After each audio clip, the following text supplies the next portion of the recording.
Bonjour et bienvenue dans les vidéos de Génération Connectée. Aujourd'hui Sofiane, nous allons aborder quel thème? Alors aujourd'hui dans Géo, nous allons découvrir les différents e-banking des principales banques suisses. C'est parti! Bonjour et bienvenue dans la vidéo de présentation de l'e-banking de la banque UBS. La première étape pour se connecter à l'e-banking, c'est de se rendre sur le site de l'UBS. Bien évidemment, pour activer votre e-banking, vous devez au préalable prendre contact avec votre banque. D'une fois que votre e-banking est activé, on se rend sur le site de l'UBS. Donc j'ouvre une page internet et je peux me rendre sur Google. Sur Google, je peux taper UBS et puis là, on me propose le site de l'UBS en seconde position.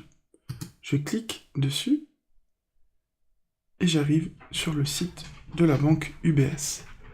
Tout en haut à droite, je remarque qu'il y a ce bouton rouge où c'est marqué UBS Login.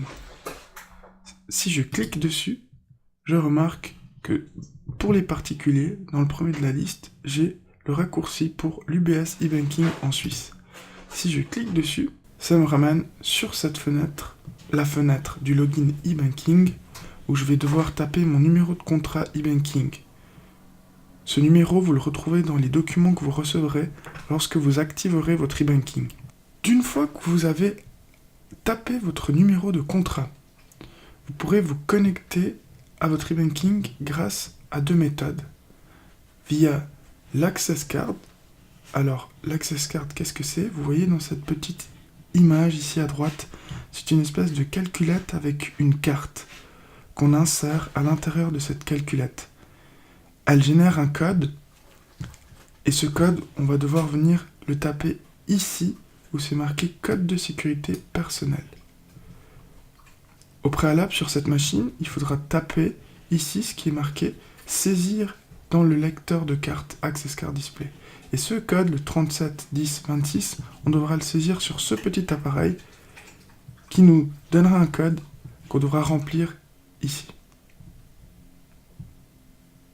La seconde méthode pour se connecter à votre compte UBS, c'est d'utiliser l'application UBS Access, qu'on retrouve dans le Play Store pour les appareils Android et sur l'App Store pour les appareils Apple. D'une fois que j'ai rentré les chiffres que l'appareil me donne, que l'Access Card me donne, je peux cliquer sur Login. J'arrive sur la page d'accueil de l'e-banking de l'UBS. Pour vous montrer la deuxième méthode de connexion, je peux également donc taper mon numéro de contrat sur la page de login. Lorsque je fais continuer, j'arrive sur cette image-là et on voit à droite l'application Access qui scanne ce QR code et qui me permet d'arriver également sur la page d'accueil de l'e-banking de l'UBS. Alors, toutes les fonctions principales se trouvent au sommet pour l'e-banking de l'UBS. Donc on voit, nous avons fortune, nous avons carte, nous avons budget, nous avons paiement, nous avons marché et négoce, nous avons offre, nous avons une mailbox, donc une messagerie, et nous avons safe. Alors, juste en dessous, vous avez la vue d'ensemble des comptes avec les différents soldes, les dépôts, etc., etc., des informations sur vos dépenses, etc., etc. Aujourd'hui, je vais simplement vous montrer comment effectuer un paiement. Donc d'une fois que nous sommes connectés, nous allons nous rendre sur l'onglet Paiement. Ici, je clique sur l'onglet Paiement. J'arrive sur une fenêtre où je peux saisir un paiement.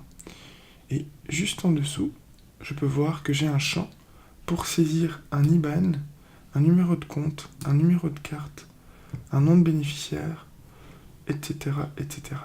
Donc là, il me suffit de taper un IBAN ou un numéro de compte. Donc là, par exemple, si je prends ce numéro de compte, eh bien, je peux faire nouveau paiement. Ensuite, en dessous, on me propose le mode de paiement. Donc, est-ce que c'est un bulletin de versement rouge? Est-ce que c'est un bulletin de versement orange? Est-ce que c'est un paiement national? Et ainsi de suite. Donc là, je vais pouvoir choisir, par exemple, pour un paiement, une facture, je prends le bulletin de versement orange. J'arrive sur la page du paiement. Donc là, c'est un bulletin de versement orange. Je peux choisir ici au sommet le compte que je veux débiter. Vous, bien sûr, vous aurez vos différents comptes, compte d'épargne ou compte principal pour les paiements. Donc je clique sur cette barre grisée et je peux choisir mon compte en cliquant simplement dessus. Ici, comme c'est une démonstration, eh bien, j'ai le versement pour qui est pas modifiable, mais vous aurez une case blanche où vous pourrez venir noter le nom du destinataire du versement. Donc l'entreprise ou la personne à qui vous devez verser l'argent. Ensuite, en dessous, je peux noter le montant, le numéro de référence sur le bulletin de versement, la date d'exécution, si je veux payer aujourd'hui, si je veux payer demain, et puis le texte comptable, donc ça c'est une note pour vous. Est-ce que c'est la facture, disons, électricité? Facture mais électricité, par exemple, comme ça. Une fois que j'ai rempli tous ces champs-là, je peux cliquer sur suivant en bas à gauche. Et puis là, on me renseigne toujours. Au sommet, on peut avoir des infobulles, en fait. C'est ce bandeau bleu où on nous donne des informations supplémentaires par rapport à notre paiement. Sur cette page, on a également un récapitulatif du paiement. Donc on voit le compte à débiter, le bénéficiaire, là on a des mots compagnie, puisque c'est une démonstration, les détails du paiement, avec le montant, le numéro de référence et la date d'exécution. Si tout est OK pour moi ici, je peux cliquer sur transmettre. Et vous voyez qu'au sommet, j'ai cette bulle en vert qui s'est affichée. L'ordre a été accepté. Si le solde est suffisant, il sera exécuté à la date que j'ai choisie. Et je peux ensuite basculer sur un nouveau paiement avec le bouton nouveau paiement en bas au fond à gauche. Et si je clique, je me retrouve sur la fenêtre d'un nouveau paiement. Et je peux recommencer un nouveau paiement. Voilà pour la présentation générale de l'e-banking de l'UBS. Alors, bien évidemment, il y a plein de fonctions qu'on ne voit pas dans cette vidéo parce que ça serait trop long. Par contre, je vous encourage à participer aux ateliers Génération 2018 où nous expliquerons plus en détail comment bien utiliser son e-banking, comment bien s'y connecter et nous vous présenterons les différentes méthodes de connexion. Merci d'avoir suivi cette vidéo et je vous dis à très bientôt. Et retrouvez-nous chaque semaine pour une nouvelle vidéo. Alors vidéo qui sera disponible sur le site de Génération, sur le site de SD Informatique et sur YouTube bien évidemment. Alors chacune de ces vidéos présentera l'un des thèmes abordés durant les ateliers Génération Connectée 2018 qui ont lieu en ce moment même dans toute la Suisse romande.